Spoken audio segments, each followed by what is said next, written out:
Les théories sur l'évolution des espèces. Nous allons voir donc différentes théories sur l'évolution.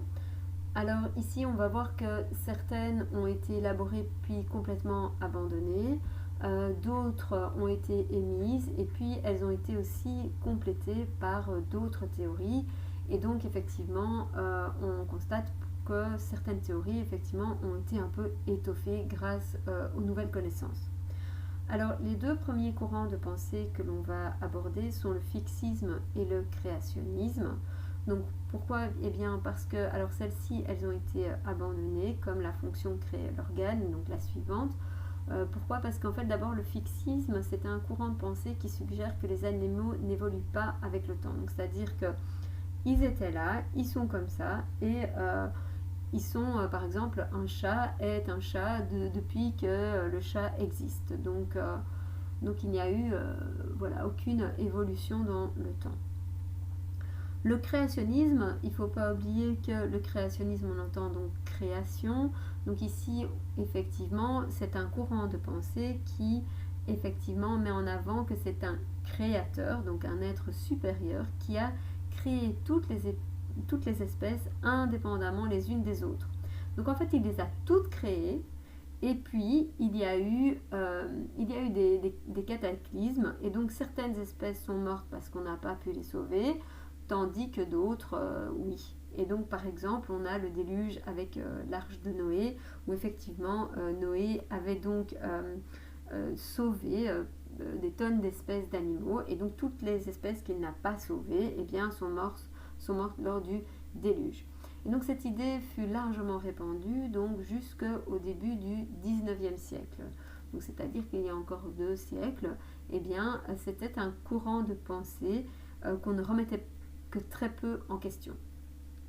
Alors, on a eu donc Jean-Baptiste de Lamarck. Alors lui, qu'est-ce qu'il s'est dit? Il s'est dit que lorsqu'on a besoin d'un organe, eh bien celui-ci va se perfectionner.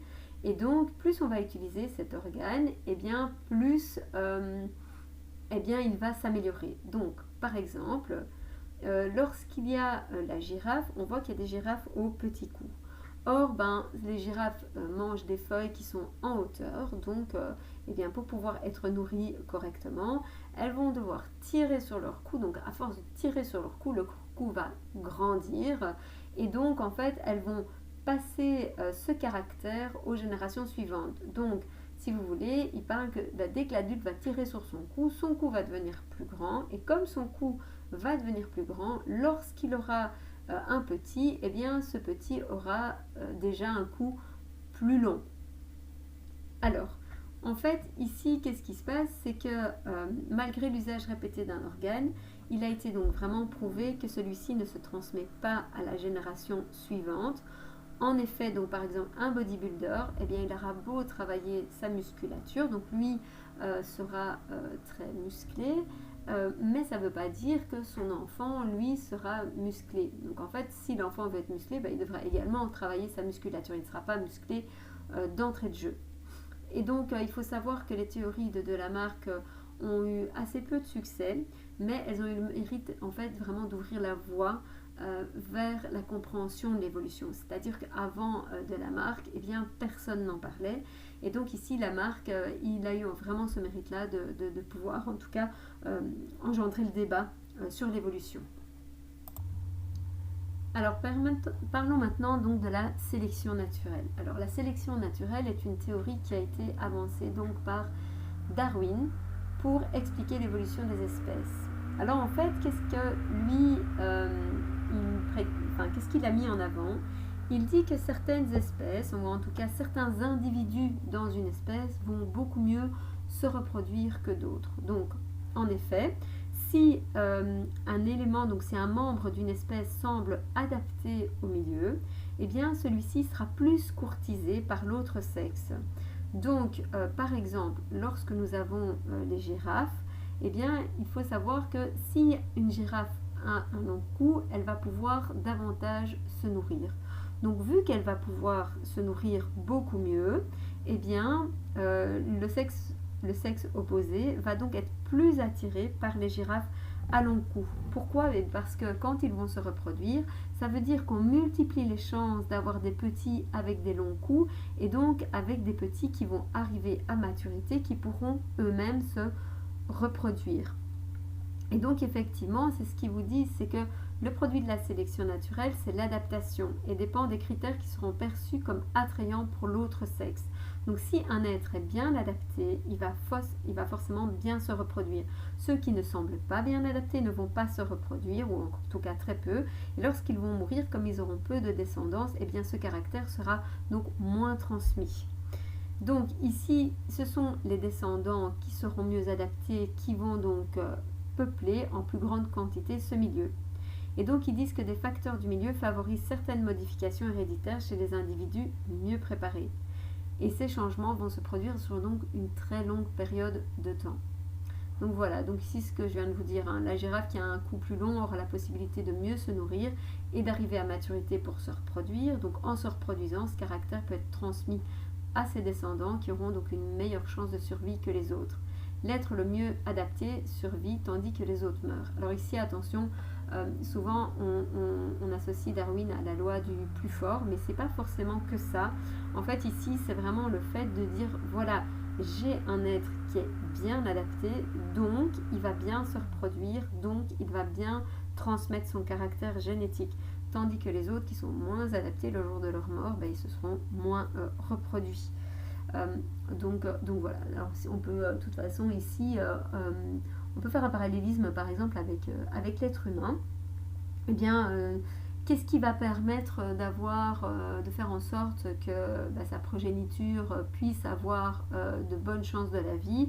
Eh bien, c'est le fait d'avoir de l'argent. Donc tout ce qui est synonyme de richesse va être considéré comme un caractère en tout cas favorisant. Et donc ceux qui ont beaucoup d'argent auront plus de chances de se reproduire entre guillemets, puisque effectivement, eh bien, dans ces cas-là, l'autre sexe se dit que effectivement, il a plus de chances que sa descendance va donc pouvoir, en tout cas, vivre de façon tout à fait abordable. Donc voilà, en gros, si on peut résumer ça à l'homme, on pourrait émettre ce genre de parallélisme. Mais bien sûr, ceci ne tient pas compte de nombreux autres paramètres. Donc Darwin, il nous parle de la sélection naturelle. Donc ça veut dire quoi? C'est que effectivement, ici, l'homme ne va pas du tout intervenir. Donc, par contre, on va aussi avoir ce qu'on appelle la sélection artificielle. Et lorsqu'on parle de sélection artificielle, on parle que la main de l'homme est intervenue. Donc, qu'est-ce que l'homme va faire? En fait, il va croiser des organismes qui vont posséder des caractères désirés, pour l'homme forcément. Donc, par exemple, des produits de consommation d'animaux proviennent souvent de croisements qui permettent de la viande de meilleure qualité ou des rendements plus élevés dans la production de lait. Alors, deux exemples avec ceci, ce sont ici des vaches. Donc, on va voir directement quelle vache est en tout cas élevée pour son lait et quelle vache va être élevée pour sa viande. Donc ici, on voit effectivement que c'est une vache qui est toute en muscles et donc clairement, celle-ci va être produite pour sa viande, tandis que la vache Primolstein, eh bien, on voit qu'elle est beaucoup plus mince, mais par contre, son pis est très très grand, ce qui va permettre une très bonne production de lait. Et donc, effectivement, on ne va pas élever les vaches pour la même finalité. Alors, effectivement, la vache Primolstein, lorsqu'elle va avoir des petits, en tout cas, elle va bien pouvoir les nourrir. Donc, ce sont des petits qui vont être sans doute très vigoureux. Il faut savoir que la vache bleu blanc belge, elle ne peut pas vivre sans la main de l'homme, tout court. Pourquoi? Parce qu'elle est incapable de mettre bas toute seule, donc c'est-à-dire qu'elle est impossible de donner naissance à des petits. En effet, sa musculature, en tout cas sa morphologie, va l'empêcher de pouvoir avoir un petit par les voies naturelles. Ça veut dire que lorsque la vache est prête à accoucher, il va falloir appeler le vétérinaire. Et le vétérinaire devra donc faire une césarienne pour pouvoir sortir le petit veau. Sans cela, eh bien, la vache et le veau mourront, puisque le petit veau ne peut pas sortir par les voies naturelles. De plus, c'est une vache qui est donc plutôt lente, puisque effectivement, quand elle court, elle a quand même une masse importante à déplacer. Et donc, c'est un être qui n'est pas très adapté, en tout cas pour la vie sauvage. Donc, en fait, on voit qu'effectivement, cette sélection artificielle va également être réalisée, par exemple, pour tout ce qui est la végétation. Donc, effectivement, on va croiser des plants pour obtenir des produits qui vont présenter certaines caractéristiques. Donc par exemple, un blé qui va qui va résister à certaines intempéries ou à certaines invasions d'insectes. On va voir qu'il y a différentes caractéristiques en tout cas qui vont être utilisées. Parfois, on voit aussi par exemple les Pink Ladies, qui sont en fait des pommes qui ont été croisées pour avoir cette couleur rose, pour être très sucrées, etc. Donc là, on est vraiment issu d'une sélection artificielle. Alors, un autre exemple, ça va être le mouton mérinos, donc qui lui, on le voit tout de suite, il va être élevé donc pour sa laine. Et donc, de nouveau ici, un mouton mérinos, s'il n'est pas tondu tous les étés, eh bien, on voit que sa laine va fortement l'handicaper. Donc, on voit là, par exemple, il ne peut plus voir grand-chose. Très vite, il va avoir des difficultés à se déplacer, etc. Et donc, voilà. Donc, ici, voici l'exemple de 2 vaches et d'un mouton qui sont le produit d'une sélection artificielle. Quel caractère est favorisé chez chacune de ces vaches et de ce mouton? Et cette sélection artificielle serait-elle un avantage en milieu sauvage? Donc la vache Prim Holstein, on voit elle a un gros pis, ça lui permet de produire beaucoup de lait. Donc peut-être que la vache Prim Holstein serait mieux adaptée par exemple que la vache bleu blanc belge parce que sa lignée serait en tout cas bien nourrie. La vache bleu blanc belge, eh bien, elle est élevée pour sa viande, donc, et le mouton mérinos, donc on voit juste en dessous, c'est pour sa laine. Et donc sans l'homme, sans doute que la vache bleu blanc belge mourrait car elle aurait du mal à se mouvoir pour trouver sa nourriture et échapper aux prédateurs. Cette vache est incapable de mettre bas sans l'aide de l'homme. Et donc pour le mouton mérinos ne serait pas tondu en été et donc ne survivrait pas à la chaleur de cette saison. Puis de nouveau, il serait trop lourd pour se déplacer, donc problème aussi au niveau des prédateurs. Donc, qu'est-ce que je vais vous demander de faire? C'est de faire d'abord une petite recherche internet, en tout cas de faire quelques lectures pour déterminer les avantages de la sélection naturelle et de la sélection artificielle, donc qui pourraient être intéressantes.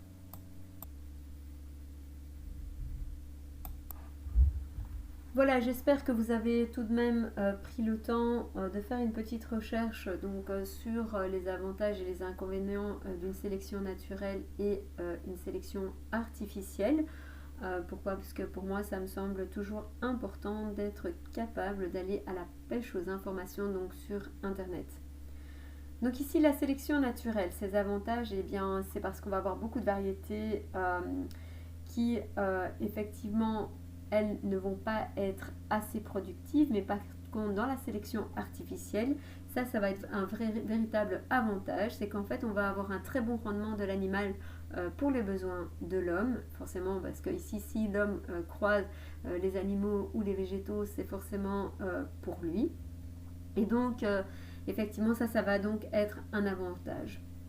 Donc, le désavantage de cette sélection artificielle, par contre, c'est que le patrimoine génétique va être pauvre, car seulement quelques donneurs vont être sélectionnés. Donc, c'est un petit peu comme les chevaux de course, où on va sélectionner un cheval de course qui est vraiment très performant, donc un étalon très performant, avec une jument très performante, en espérant donc d'avoir effectivement un petit qui sera lui-même très performant. Dans la sélection naturelle, donc ça va nous permettre une grande variété, par contre du patrimoine génétique, puisque effectivement là les donneurs ne sont pas du tout sélectionnés, ce qui permet donc beaucoup de races différentes et donc une biodiversité importante, alors que dans la sélection artificielle, justement, on va avoir même des races qui vont totalement disparaître simplement parce qu'elles ne sont pas sélectionnées. Dans la sélection naturelle, on l'a vu, naturellement, comme les animaux vont aller vers l'autre sexe qui est le plus adapté, eh bien forcément les descendants seront bien adaptés à leur milieu. Et donc ça c'est vraiment un avantage de la sélection naturelle, alors que dans la sélection artificielle, eh bien, on a beaucoup d'êtres vivants qui justement sans la main de l'homme auraient tendance à disparaître. Alors, Un avantage de la sélection artificielle, c'est que c'est très court dans le temps, parce qu'effectivement, sur 2-3 générations, on peut très très vite avoir des résultats, et puis si ça ne marche pas, on va pouvoir par exemple prendre un autre étalon avec une autre jument, essayer de faire un autre mélange pour avoir des descendants qui seront donc performants. Par contre, dans la sélection naturelle, il y a parfois un peu d'essai-erreur, on va dire, et donc ce procédé va être donc très très lent dans le temps.